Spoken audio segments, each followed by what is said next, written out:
COP30 delivered a number of significant steps forward, though not always in the headlines. The most visible win came from the energy and industry agenda.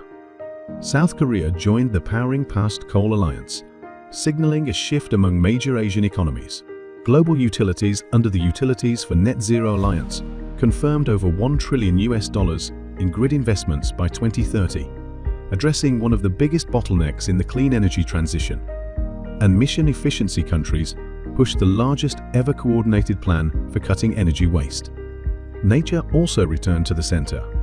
Brazil's leadership helped refocus global attention on forests, indigenous land rights, and the Amazon's role in stabilizing the climate system.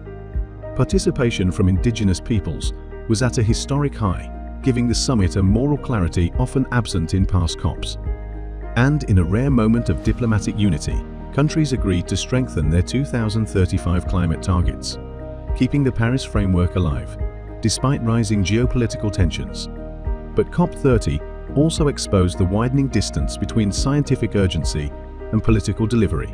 The final text did not include any fossil fuel phase-out language, despite support from more than 130 countries earlier in the week. The absence of a roadmap for transitioning away from coal, oil and gas became the defining disappointment of Belém. Adaptation also fell short.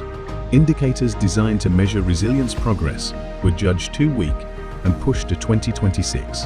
For frontline nations, this was a painful delay, especially as climate impacts in Brazil, India, and across Southeast Asia intensified during the summit itself. Finance remained the fault line. No new grant-based commitments were made, and vulnerable countries left still unsure whether the promised $300 billion per year will ever materialize. The new 2.1c, Veritas Dialogue, offered structure but not resources. In many ways, the Mutera text captured the mood, progress but fragile. Ambition but uneven. Delivery still uncertain. What happens after Belém may matter more than what happened inside it. Countries now have less than 2 years to submit stronger 2035 targets. Adaptation indicators must be rebuilt by Bonn. A fossil transition roadmap remains on the table, unfinished business that will define COP31. And pressure from civil society, particularly from indigenous and youth movements, is likely to grow as the gap between commitments and outcomes becomes harder to ignore. COP30 did not fail, but it did not finish the job.